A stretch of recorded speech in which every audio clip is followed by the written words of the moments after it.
Fala galera, sejam muito bem-vindos à coletiva do Tidico. Gente, podem comemorar demais, finalmente acontecendo o que a maioria dos torcedores, o que a maior parte da torcida queria demais, sempre pediu, sempre implorou para a gestão que lá estivesse, fizesse no São Paulo, e agora o presidente Júlio Casares fala que está fazendo. Tidico, o que que é? Gente, a gente sempre chega e fala assim, o São Paulo tá cheio de dívidas. Falido não, muito diferente de falido.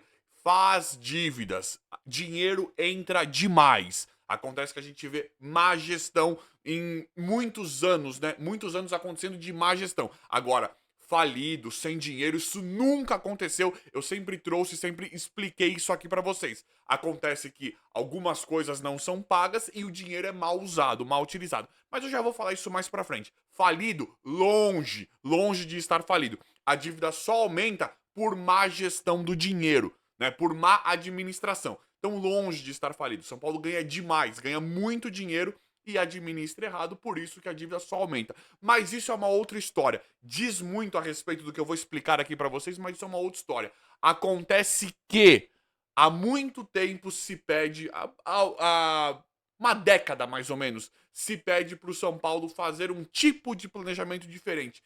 Tipo o que o Flamengo fez, né? Acho que o Flamengo é o melhor exemplo para isso, que é a questão de estipular um prazo, saber sofrer durante um período em que iria ter que enxugar a folha salarial, iria ter que segurar o cinto, apertar o cinto em relação a contratações de jogadores e estipular um prazo para voltar a ser um clube que gasta muito, que faz grandes contratações. Pelo menos o São Paulo não deixou de fazer grandes contratações, mas fazer as grandes contratações de forma saudável.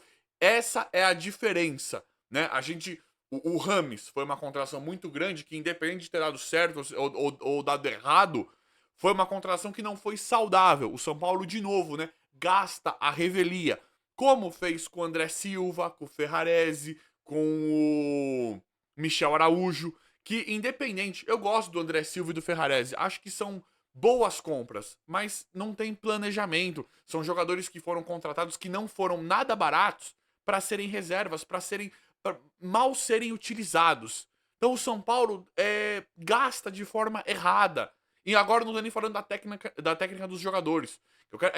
Eu ia chegar nisso aqui em um outro ponto do vídeo. Mas, por exemplo, não seria melhor ter contratado um cara tipo o Matheus Pereira, do Cruzeiro, ao invés de ter comprado Ferrarese, André Silva e Michel Araújo?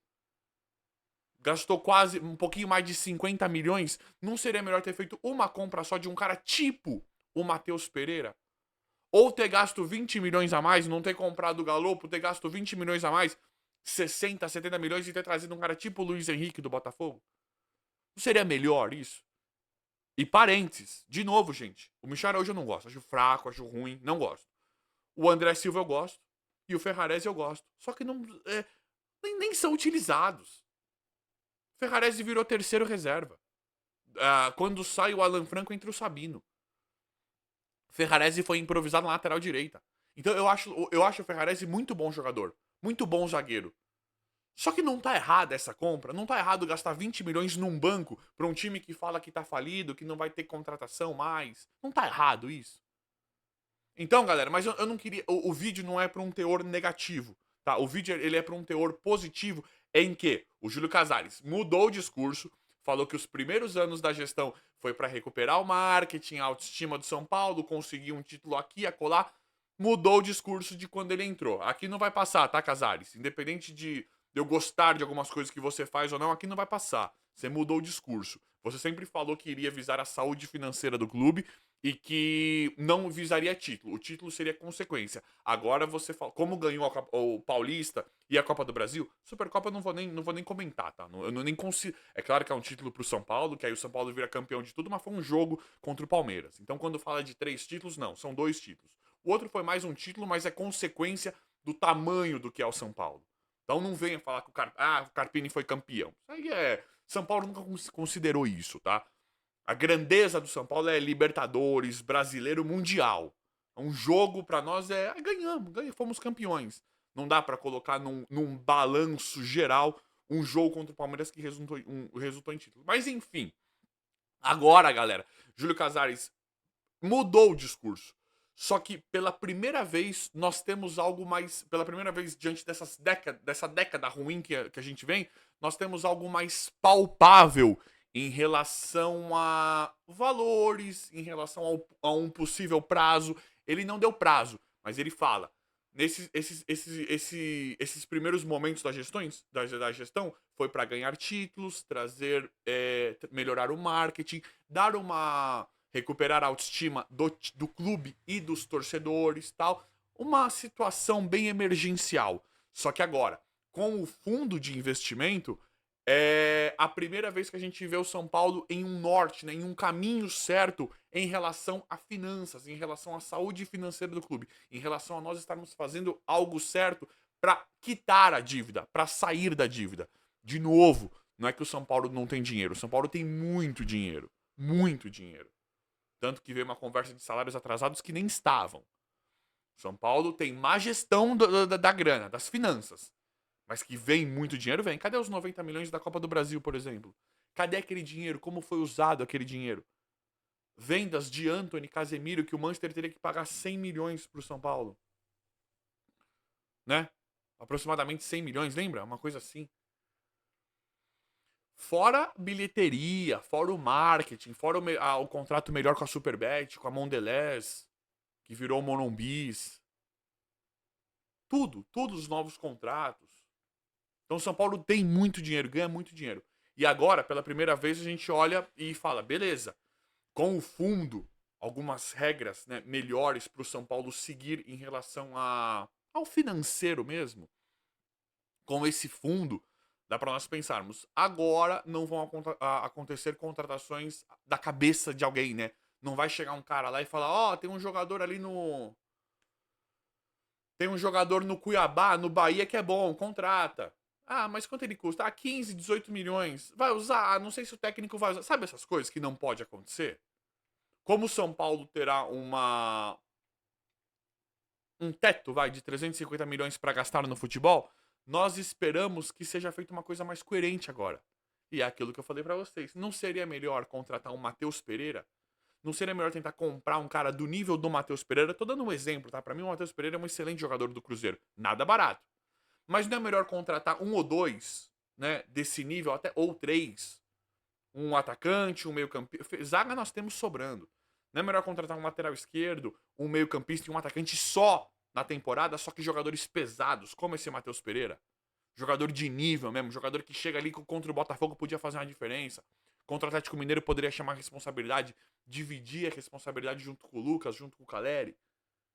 Porque nós gastamos uma verdadeira fortuna em caras que não são nem utilizados. André Silva, e eu não tô falando de qualidade técnica, porque eu gosto de basicamente todos. Santiago Longo eu tenho uma boa impressão. Não dá pra falar nada, o cara não joga, não jogou e provavelmente não vai jogar. Santiago Longo, Jamal Lewis, Marcos Antônio. Gostei das três contratações, queria ver mais de todos. Não dá nem pra falar, esses caras nem são utilizados no São Paulo. Acabaram de ser contratados, não vão, provavelmente não vão nem jogar pelo São Paulo. Se jogar um jogo ou outro. André Silva. O pouco que a gente viu do André Silva, pra mim, entra bem. Acho que o André Silva rende muito com o Caleri. Acho que o André Silva com o Caleri passa a ter um futebol bem interessante, porque o André Silva não é centroavante. O André Silva rende muito mais sendo um segundo atacante. O Caleri chamando a atenção, primeiramente, dos zagueiros. O André Silva, pra mim, flui legal, dá assistência pro Caleri. Ferrarese acho um zagueiro interessantíssimo. Gostei quando ele foi improvisado na lateral direita. Só que compensou comprar esses caras? Michel Araújo não, isso aí pra mim é um escárnio, tá? Isso aí é de jogador ridículo. Mas foi comprado, dá quase 50 milhões, e eu tô dando só um exemplo, tá? Dá quase 50 milhões em três jogadores que são reservas. Michel Araújo Zubeldia usava mais, usa um pouquinho mais. André Silva começou a usar um pouquinho mais também, pela carga de jogos. Ferrarese virou terceiro zagueiro. Terceiro zagueiro reserva. Saiu o Alan Franco, não entrava nem o. Saiu o Alan Franco, não entrava nem o Ferrarese, entre o Sabino. Então compensou. Então agora, finalmente, nós temos um norte em relação a isso, em que a diretoria nos diz que agora pretende, a longo prazo, melhorar demais o cenário financeiro e estrutural do São Paulo. E a base também, como eu já trouxe para vocês no vídeo passado, no vídeo anterior, que nós temos, assim, sabendo trabalhar, São Paulo consegue. Eu falei, quem perdeu o vídeo passado, vai aí, assiste, vai estar aqui no card. Assiste o vídeo passado, assistam mesmo o vídeo passado, porque eu explico ali. Nós temos uma multa, nós temos uma multa altíssima. Tudo bem que é uma multa de segurança, envolvendo o William Gomes, envolvendo o Rian Francisco. Tem o negócio do Henrique Carmo que o São Paulo quer renovar. Tem agora o Igor Felisberto. Dá uma multa de. Isso só com 3, 4 jogadores. Mais de 1,5 bilhão de multa. Sabemos que não iremos vender por esse. Muito óbvio que não iremos vender por esse valor. Difícil vender o William Gomes por 730 milhões. A gente sabe que isso não é real. Só que você não consegue pegar 100 milhões, 120, 130 milhões em cada um jogador desses. A gente sabe que dá. Palmeiras vendeu o Endrick por 400.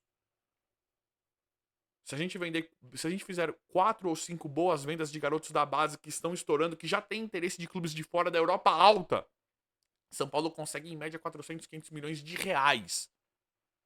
Com 3 ou 4 jogadores. É muito dinheiro. Então, finalmente, nós temos uma movimentação que a gente não tinha, porque a diretoria não se posiciona e não fala nada em relação a isso. Mas nós finalmente temos uma movimentação de algo que a gente pede há muito. Explicar o que eles querem. Né? Tipo assim, dá um prazo. Vocês falam que quer sanar as dívidas, que quer melhorar a situação do São Paulo, então dá um prazo. Agora, nós temos um teto para ser gasto no futebol, em que a diretoria fala, ó, muito provavelmente no planejamento de 2025, a gente vai puxar o tranco. No máximo 2, 3, 4 jogadores pontuais e que nós vamos visar o resgate financeiro do São Paulo com essas movimentações. Então agora, finalmente, eu sei o quanto vocês imploram por isso, suplicam, te digo, mas tem que fazer coisa saudável. Agora nós finalmente temos o início, né, dessa movimentação para o São Paulo começar a sair dessa dívida astronômica que ninguém consegue gerir, que ninguém consegue fazer de forma correta, que já deveria ter sido paga ou muito ou bem mais sanada do que tem sido. Quero que vocês comentem, quem quiser, claro, vai deixando nos comentários o que tá achando disso, se tá com esperança ou não, mas nessa gestão do Casares, isso depois de desde quando, gente, que a gente implora por isso? Desde 2012, 2013? 2014 a situação já estava horrorosa. Agora nós temos uma movimentação tipo a do Flamengo. Quando o Flamengo se reestruturou total.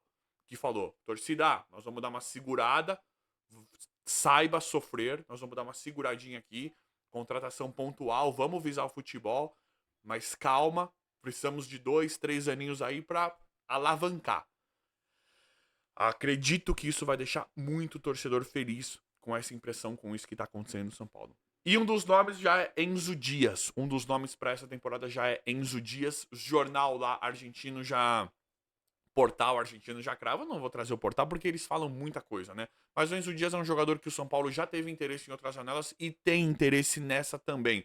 São Paulo, como eu já trouxe para vocês, quer demais contratar agora outro lateral esquerdo, já visando também, né, esse teto de gasto para 2025, esses 350 milhões do futebol que o São Paulo, caso o São Paulo ultrapasse esse teto, vai ter problemas do contrato, né, do fundo de investimento.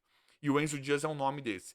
Um jogador que é relativamente barato, né? Barato assim, né? Aquele valor padrão que o São Paulo gasta. Vou chutar, tá, gente? Em média. De 14 a 18 milhões de reais, o São Paulo acredita que contrataria o Enzo Dias. Lateral esquerdo, bom jogador, gosto do jogador. E tem muita coisa, né? O São Paulo há muito quer trazer um jogador do River, principalmente o Enzo Dias. São Paulo quer lateral esquerdo e tem a história do Galopo, que o São Paulo aceita negociar o Galopo. São Paulo tentaria negociar o Wendel do Porto, envolvendo o Moreira, e com o Enzo Dias seria basicamente a mesma coisa, né? O mesmo formatão de negócio que o São Paulo tentaria fazer, em que para aumentar seu poder de barganha na negociação, ofereceria um jogador que não interessa mais para o São Paulo, que é o Galopo, né? Que nem joga mais, basicamente nem é relacionado mais. Seria o Galopo. E o Galhardo gosta.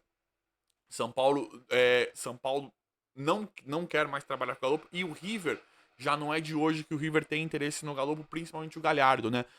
A gente entende pelas movimentações de mercado, pelo que a gente vê de alguns clubes da Argentina, o Boca e o River gostam, querem muito o Galopo. Então o São Paulo, para trazer o Enzo Dias, que é um jogador que interessa demais, talvez seja a gente está escutando muito, né? Para mim, o plano A é o Endel, do Porto, mas falam que agora o plano A é o Enzo Dias para lateral esquerda.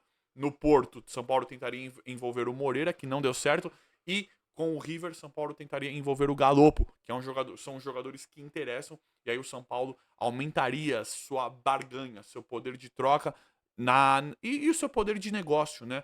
Na negociação que está por vir. São Paulo ofereceria menos dinheiro para comprar, ofereceria uma troca, e aí seria interessante, porque o Galopo, estão falando aí que o Galopo agora receberia uma nova chance, mas a gente sabe que é muito difícil, né? Até mesmo com uma saída basicamente certa do técnico Luiz Zubeldia, eu acredito que dificilmente o Galopo seja utilizado pelo São Paulo, com o que não só a comissão técnica do Zubeldia deixou claro não gostar do atleta, das características, né, do jogador não serem necessárias pro time. Acredito que a diretoria também quer negociar o Galopo o quanto antes. Mas o vídeo de hoje foi esse. Espero que vocês tenham gostado. Se inscrevam no canal, ativem as notificações e vão deixando like. Obrigado e até a próxima.